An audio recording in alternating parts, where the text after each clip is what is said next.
15-minute conversations where people were anxious before selling or buying are now 45-minute conversations. And they're just very nervous that, are you guys going to shut down overnight? We have to reassure them we're an essential business. You're part of a closing transaction. We're going to ensure, that you're not getting displaced. So it's just a lot of calming down. For any title company, it's important to make sure that the closing experience is memorable for buyers. No one believes that more than Amanda Douglas, the owner of Celebration Title. But what can you do if, thanks to a global pandemic, the experience is turned on its head? How do you maintain that sense of excitement when buyers are feeling anxious? My colleague Lindsey Gordon spoke to Amanda about how her team is doing everything they can to preserve the excitement of closing and the different ways they're showing up for their clients in a remote way. It's Wednesday, May 20th, and this is Title Talks.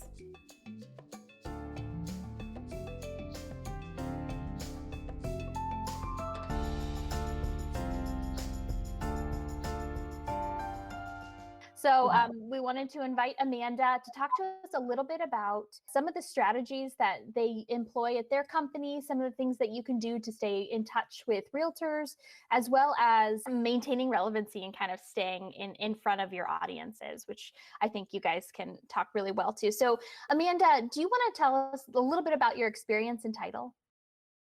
You don't really go into it thinking, oh, I'm going to work in title insurance. Nobody comes out of the womb wanting to be a title agent, but I suddenly was kind of immersed in the world of title. And, during the boom in 2005, there was a lot going on, and it seemed very exciting to me. Just, so many different things happening. And it's true when they say you get sucked into title, you can't really get out. And I am officially a law school dropout, and ended up working for the title company because it was so busy at the time, and have been in title really ever since. I had a brief stint working as a loan processor, so I actually kind of learned the loan process as well. And then about a year and a half as a full-time realtor when I was working out a non-compete in between starting my own title company and leaving a prior title company. So I've been in title since 2005, and I know that's going to kind of age me now. So it's been quite a while. So I've seen kind of all realms of it, and I've worked from, working for a strictly refinance title company to working with a Fannie Mae REO designated title company. So I've kind of seen all realms of title as well. So it was always the end goal to start my own title company, and had built up a very good book of business when it came to some very faithful agents that really enjoyed working with me. And it wasn't until I kind of had the idea that, title should just be more than what it was at the time. Really it's such an old, antiquated business that is very paper-based, and it should be exciting. That was never exciting. And that's kind of where the idea of Celebration Title was born. So tell us a little bit about Celebration Title. What kind of sets you guys apart? We do title insurance, but you'll never hear us talk about title insurance. I think that's something that for us is different.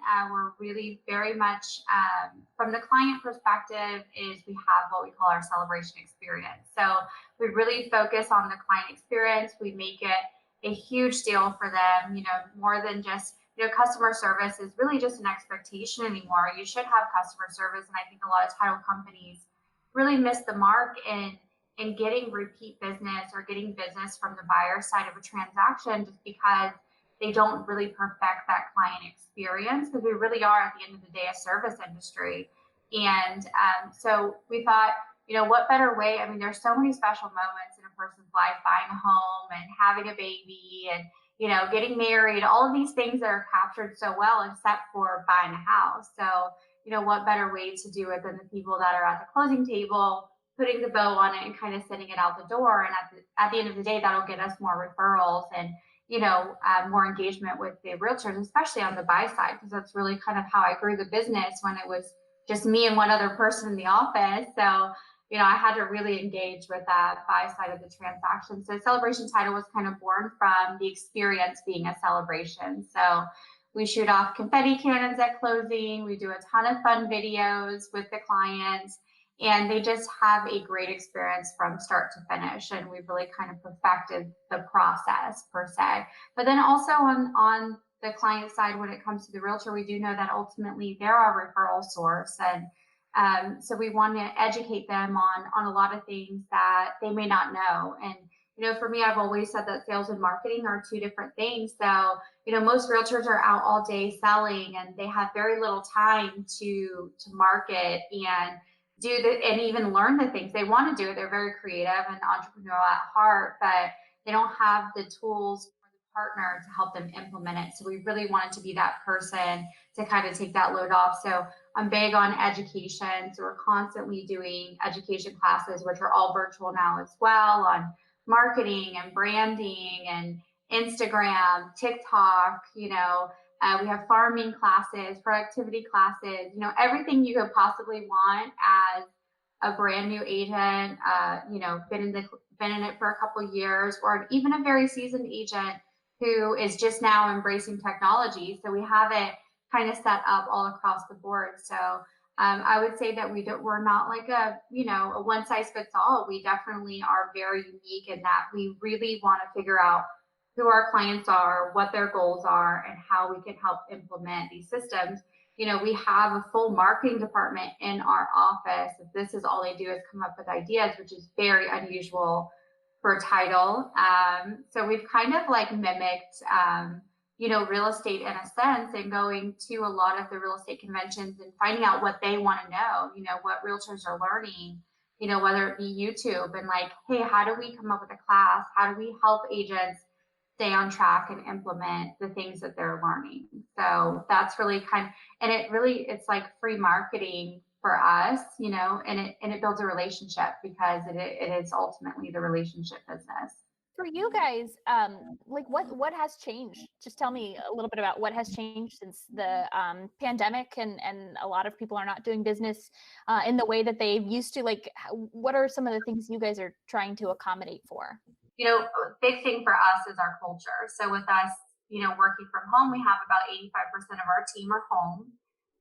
Unfortunately, there are still some people that have to be in the office because our, systems in Florida aren't 100% on board with the mortgages being, electronic. A lot of that stuff was not in place with a lot of lenders. So we do still have some people that need to come in and out of the office, but, we're doing it all safely and sanitizing and masks and gloves and all that good stuff and protecting it. But everyone else is working from home. And, we're really still pushing our culture. Our culture is, I call our culture our brand. So, and that's really ultimately boils down to our team. And for us, as far as closings have changed, being the celebration experience and doing the celebration cannons at closing, a lot of that kind of got pulled back without, people physically being in the office. So, we're doing a lot of we do remote online notarization for all of our sellers and all of our cash buyers. So that was easy. And we already had that in the works. So that was a very easy transition for us that we embraced early on. And then we have our drive-up closing, which we call, basically we're having the client review the closing documents at home with one of our notaries over the phone. And then they actually drive into the office. We bring the package out to them. They sign in their car, the documents that we just went over, and then we notarize. So they never actually have to physically walk into our location. And then we have what we call like our observation closing, which is a little bit of contact, but they can still come in the office. We just put them actually in the closing room, and we call them through an iPad and just Skype in from the other room and go through the closing documents. So we don't have to physically be in front of them. So we actually give the clients the option. And, and then we're still doing the mobile notaries. So, sending out mobile notaries, especially in areas like we have a lot of transplants from New York, which is, been a little bit more difficult to find remote notaries there, but we have been able to make it happen. We just had an amazing success story with that yesterday that ended up going through, which was great. A buyer that's stuck in New York that did not think it was going to happen. That was forever grateful. But we've taken our celebration experience completely virtual. So we're now kind of delivering the experience to their house if it's local, and, if their home purchase is local. So we have these cute signs that we're putting in the yard that say like, I'm a new homeowner, honk and social distance celebrate with me. And then we still have boxes where we have a Canon in them. And then we have these really cool like VR goggles that they put on.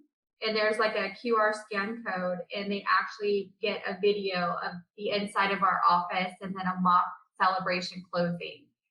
So like we're still bringing it to them so they still feel the celebration, especially during a time like this. And we want to make sure that they don't miss out on those types of opportunities. And then obviously all of our sales team and all of our education teachers, they're all doing everything virtual. So that's just kind of the world we're in now, and we've adapted, and it's working out fairly well for our team. I was noticing looking at some of the live events that you guys are hosting, and like one of them looked like it was like guided meditation. Is that new? Is that new in light of the COVID pandemic? Yeah. So, meditation has always been something that I, really practice and preach as a business owner. And so we do a lot of meditation and book clubs, and we've always done those in our office, but we've never, we had wellness and meditation, we've had yoga, we've had all of that stuff. So I think ultimately at the end of the day, especially now when it comes to dealing with yourself and your mindset and making sure that everything is all together here, it'll come out in the tools and techniques that we teach. It'll just come out a lot easier for you to continue business, even, during times of crisis. I think, my main goal as a leader is, I'm big into personal development. It's always been something that I'm really, really passionate about. And I pour that into my team. And now I see my team wanting to pour it into the real estate agents and, pour it into the clients. So it's, for me, I think there's not, we don't have to just teach title, and we don't have to just teach social media. If we could just teach people how, to be kind and empathetic and to deal with stress and their emotions, they're just going to be better people and business owners across the board. What are some of the strategies you guys are using to keep that culture going, to kind of keep the collaboration and keep teams accountable, that sort of thing? I know a lot of business owners are struggling. Yeah. So with Slack, we're huge again on like kind of, we have what we call our culture calendar. So we've always had these days set up, and today being National Superhero Day. And, we have a lot of things where we engage, especially like I'm big on what we call a kudos system. And we've always had this in the past too. But you have to remember too, we're spread across 11 offices. So we've always kind of, had to pull the culture together. So it was a lot easier for us to transition, even when people went home, to still engage on Slack. So if you've never done it before, it's very hard to get people to do it now, especially when you're staying busy. But, some tools and techniques that I always use are what we call kudos. So when somebody gets a great review, or, they share something about another employee, we earn points, what we call kudos, and you can kind of trade them in for different items. So if you get like 5 kudos, you get like a $5 Uber Eats gift card. Like we kind of have little recognition things that we give back. And, it's been really easy to get the team to engage with each other, especially. And, we are huge on Google reviews. So we have like over 400 Google reviews. And that's something that I focused on like day one when I opened the title company, which again is very unusual. So sharing the Google reviews and like seeing people's names in it, they get excited. I think it's all words of affirmation, right? And it's so simple to do. But once, my leadership team, they're required to be on there and make sure that they're engaging. And like, that's my number one priority, is to make sure that engagement stays on top. Title Talks is produced by PropLogix. PropLogix knows most closing agents don't have time to sit on hold or engage in endless email chains to get property information. That's why we developed a full suite of time-saving services like lien searches, HOA searches, and release tracking. To learn more about the different ways your organization can reclaim that time and use it to grow your business, visit proplogix.com/services. Now, back to Title Talks.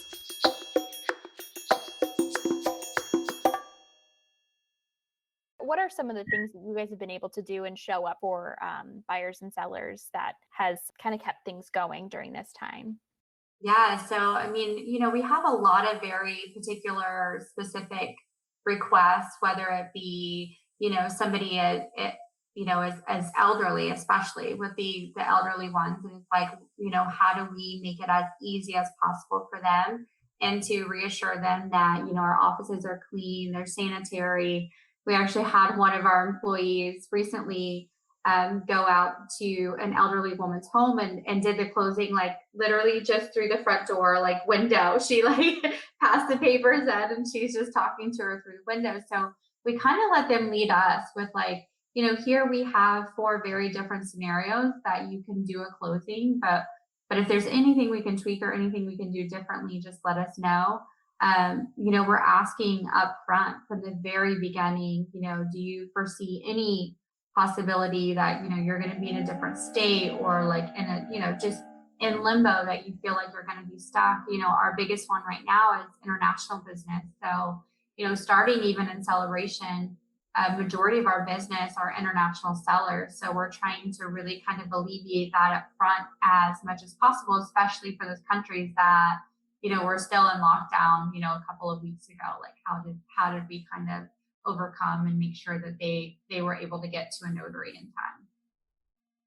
So it's just all been communication, like over communicating as much as possible. And it's funny, we were talking to the team and it's like, 15-minute conversations where people were anxious before selling or buying are now 45-minute conversations. And they're just very nervous that, are you guys going to shut down overnight? We have to reassure them we're an essential business. You're part of a closing transaction. We're going to ensure that you're not getting misplaced. So it's just a lot of calming down. It's a lot of conversations, a lot of just listening and reassuring. You guys were better positioned, I would probably say, than a lot of companies to sort of make this sort of transition to like working remotely and that sort of thing. But do you feel like you guys have made any changes that you might adopt going forward when things are able to go back to normal? Yeah, I mean, I definitely think, obviously the more of the push of the remote online notarization has been big.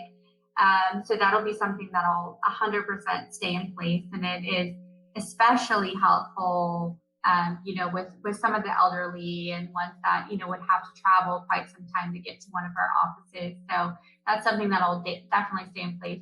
And then also, everything that we're doing virtually on any of our classes, we're getting great attendance. So I think we're definitely going to see a hybrid of, virtual and in-person actual classes and education, and our ability to be able to do more when it's virtual. And I think even from, a team perspective, we're taking a different look at what positions can possibly work from home and, still be at home and continue to, be able to provide for their family, but they're at the same time, they don't necessarily have to take that hour travel time through Orlando and what does that look like in the future? So those are things that we're definitely weighing out as well. There's a huge conversation about, bringing in new talent to the title industry. And a lot of people in the industry are, beginning to get to that point where they're aging out of the industry. It is interesting to sort of see, it's basically this forced trial for a lot of people to like Right. see how having a remote workforce can work or not work for your operation. Across the board in title, I talked to several different, like, there's just no way we could ever be remote. And then, you're almost like forced during this time to test it out. So I think it's, Tony Robbins, who's one of my favorite, calls it the season of separation, right? If you're not going to embrace technology right now, then where will we be on the other side of this as an industry overall? I love seeing the industry itself just getting out of its comfort zone and doing more videos and doing podcasts and doing all these things that we all know we should do and putting out more content. So overall, I'm just super grateful to be in this industry and being able to move forward. And if there's any other, classes or anything or advice that people need, I'm here and listening for sure. Well, thank you for sharing everything. I really appreciate you hopping on this call, and I know that you're probably busy. So thank you, Amanda. Yes, no, thank you so much for having me. I appreciate you and all that you guys are doing. Title Talks is produced by PropLogix and myself. Original music is by Cole Sando. Graphics are by Jordan Norris. If you'd like to submit an idea for an episode, you can email us at title.talks@proplogix.com. That's PROPLOGIX.com. Until next time, happy closings.